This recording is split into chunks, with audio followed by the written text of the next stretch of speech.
En la década de 1950, un caso criminal sacudió a California y se convirtió en uno de los procesos judiciales más comentados de la época. La desaparición de un adolescente, la aparición de pistas en una casa familiar y un juicio basado en pruebas circunstanciales llevaron a un hombre al corredor de la muerte. Durante años, el caso dividió opiniones y dejó una pregunta que todavía incomoda. ¿Puede una persona ser ejecutada solo con evidencia indirecta? Todo comenzó el 28 de abril de 1955, cuando Stephanie Bryan, una joven de 14 años, no regresó a casa después de salir de la escuela. La policía inició una búsqueda amplia, pero al principio no encontró señales claras de lo que había pasado. Solo apareció un libro escolar en un campo, una pista pequeña que no explicaba nada por sí sola. Meses después, el caso dio un giro. El 15 de julio de 1955, Georgia Abbott llamó a la policía para informar que había encontrado objetos personales de Stephanie en el sótano de su casa. Entre ellos había un bolso y una tarjeta de identificación. Cuando los agentes inspeccionaron la vivienda, hallaron más pertenencias de la joven, incluyendo libros, unas gafas y una prenda íntima. Esa evidencia fue suficiente para concentrar la investigación sobre Burton Abbott, el hijo de la familia. Los policías también revisaron una cabaña familiar ubicada a varios cientos de kilómetros en una zona montañosa de Trinity. Allí encontraron el cuerpo de Stephanie en una tumba poco profunda. El cadáver estaba en avanzado estado de descomposición, pero las autoridades concluyeron que había sido asesinada a golpes. A partir de ese momento,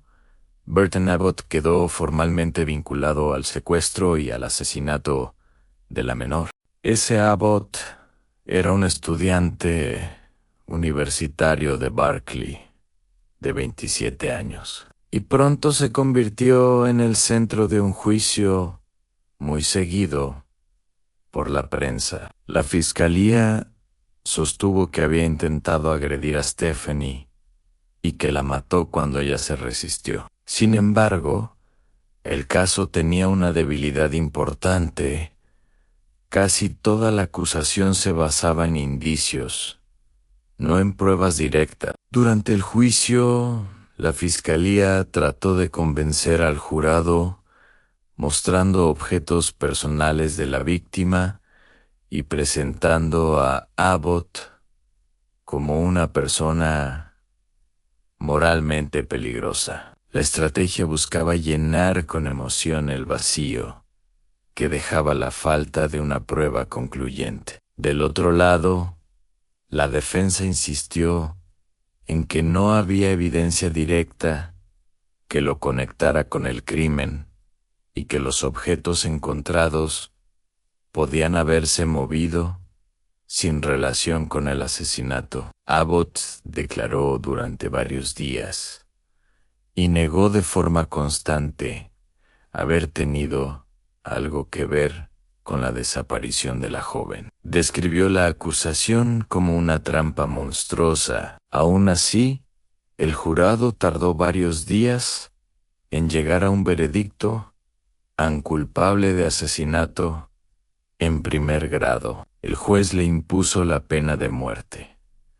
La sentencia no cerró el caso. Al contrario, abrió un debate más amplio sobre el uso de pruebas circunstanciales en los juicios capitales. La defensa apeló, pero la condena fue confirmada. Abbott quedó preso en San Quentin, mientras sus abogados intentaban frenar la ejecución. El final del caso fue tan dramático como controvertido. El día fijado para la ejecución, los abogados hicieron gestiones de emergencia para conseguir una suspensión de último minuto. Hubo llamadas al gobernador, recursos de habeas corpus y movimientos legales frenéticos.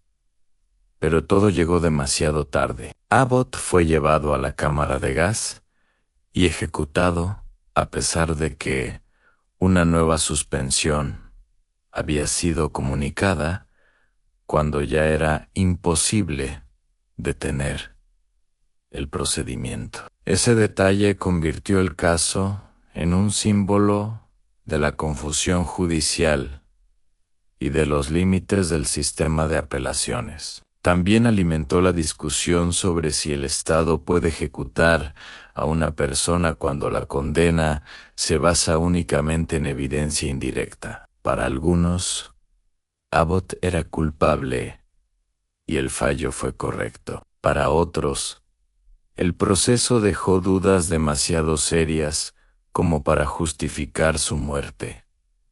Años después, el caso seguía generando discusión. La madre de Abbott nunca aceptó la condena y sostuvo hasta el final que su hijo había sido ejecutado injustamente. Su convicción mantuvo vivo el debate sobre la posibilidad de error judicial y sobre el costo irreparable de una condena a muerte cuando ya no existe forma de corregirla. Esta historia dejó una lección inquietante. En el sistema penal, la verdad no siempre llega con claridad. Y cuando una decisión extrema depende de pruebas indirectas, cualquier error puede ser irreversible.